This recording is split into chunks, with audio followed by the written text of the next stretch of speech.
한국에 참 많은 이단들이 있습니다. 이단의 영향력이나 교세는 결코 무시할 만한 숫자가 아닙니다. 한 가지 안타까운 것은 이단의 단체에 속해 있는 수많은 사람들이 바로 그리스도인이었다는 사실입니다. 많은 그리스도인들이 이단으로 넘어갔습니다. 이단에 연구하는 사람들의 발표에 따르면 이 초신자부터 신앙생활을 오래 하신 분들도 이단에 넘어간 것을 알 수가 있습니다. 이러한 이단의 문제는 오늘날만의 문제는 아닙니다. 초대교회에도 꽤 많은 이단들이 활동을 한 것을 알 수가 있습니다. 오늘은 말씀을 통해서 이단에 관해서 하나님께서 우리에게 주시는 메시지는 무엇인지 한번 살펴보고자 합니다. 먼저 7절 말씀을 함께 읽도록 하겠습니다. 미혹한 자가 세상에 많이 나왔나니 이는 예수 그리스도께서 육체로 오심을 부인하는 자라. 이러한 자가 미혹하는 자요 적 그리스도니. 이 초대교회에 예수님께서 인간의 육체를 입었다는 사실을 부인하는 사람들이 있었습니다. 이들은 왜 예수님께서 육체를 입었다는 사실을 부인을 할까요?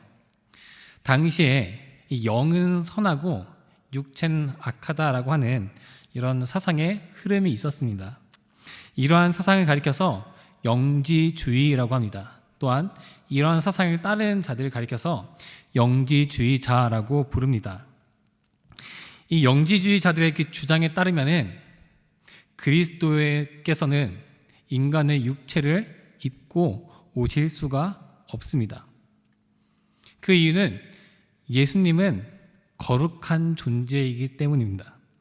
세상 그 누구보다도 깨끗하고 맑고 거룩하신 분이 어떻게 더러운 인간의 육체를 입을 수 있느냐 하는 것이 그들의 주장이었습니다.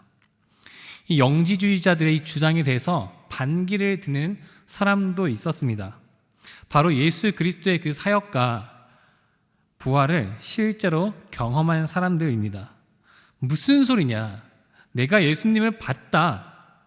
그분이 부활하셔서 하늘로 승천하신 것을 내가 목격했다. 라는 사람들이 있었습니다. 그렇게 예수님의 부활을 경험한 사람들은 영지주의자들의 주장을 반박했습니다. 이에 대해 영지주의자들은 사람들의 눈에 예수가 그렇게 보여진 것이라고 말을 합니다.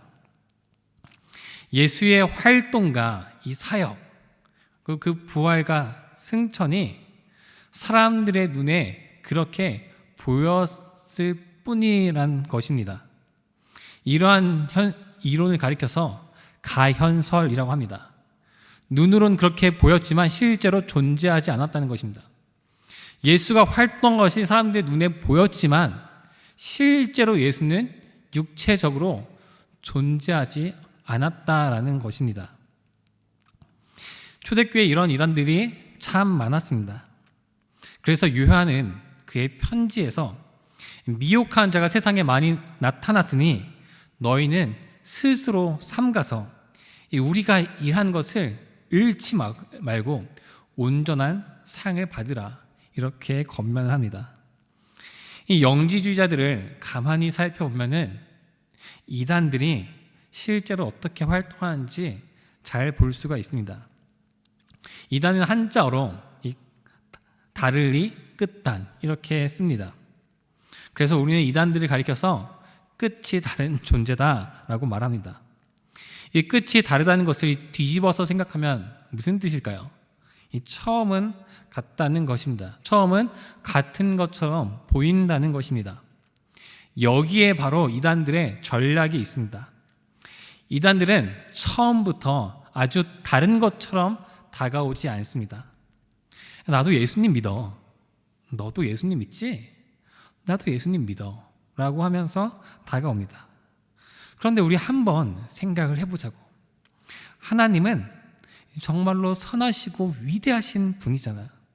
그분은 정말로 깨끗하고 거룩한 분이야. 그분은 이 땅의 창조주이시고 지금도 이 땅을 다스리고 통치하고 계셔. 그런데 그렇게 선하시고 거룩하신 분이 어떻게 인간의 몸을 입고 태어날 수 있겠어? 그렇게 거룩하신 분이 어떻게 죄악된 육체를 입고 이 죄악된 세상에서 살아갈 수가 있겠어? 라고 하면서 사람들을 미혹하는 것입니다. 예수님께서 육체를 입으셨다는 사실을 믿으면 안 돼. 그러한 거짓된 주장은 폐기해 버려야 돼. 라고 하면서 접근한다는 것입니다. 처음엔 같다고 하면서 공통 관심사를 유발합니다. 이 공통 분모를 형성한 후에, 공감대를 형성한 후에는 이 자신의 것이 맞다고 하면서 아주 교묘하게 접근하기 시작합니다. 바로 이러한 방법들이 거의 모든 이단들의 포교 방법이라고 할 수가 있습니다. 그래서 요한 사도는 이렇게 말을 합니다. 우리 10절과 11절 말씀을 함께 읽겠습니다. 누구든지 이 기운을 가지지 않고 너희에게 나아가거든 그를 집에 들이지도 말고 인사도 하지 말라. 그에게 인사한 자는 그 악한 일에 참여하는 자임이라. 아멘. 이 다른 교훈을 가지고 오는 자를 이 집에 들이지도 말라. 이렇게 말합니다. 인사도 하지 말라. 이렇게 말합니다. 실제로 저에게 상담을 요청하는 사람들이 있습니다. 자신이 사랑하는 사람이 신천지에 빠졌다는 것입니다. 그래서 자신은 그 사람을 너무나 사랑하기에 그 사람이 신천지를 믿고 있는 것이 너무나 안타까워서 자신이 신천지에 들어가겠다 이렇게 이야기를 합니다. 신천지를 들어가겠다라고 하는 것은 신천지원이 되겠다라고 하는 것이 아니라는 것입니다.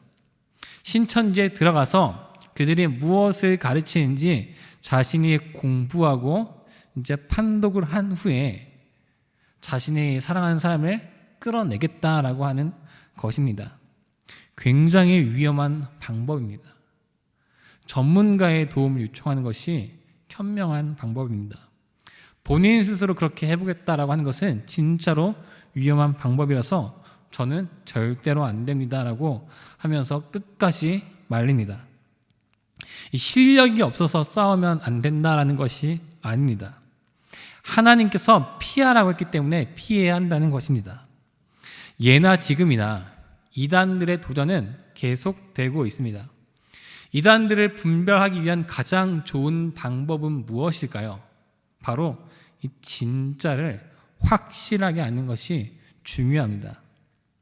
진짜를 모르는 상태로 가짜를 백날 공부해봐야 아무 소용이 없습니다.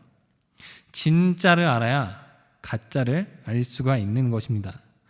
사랑하는 금강의 성도님들, 어느덧 2022년이 다 지나갔습니다.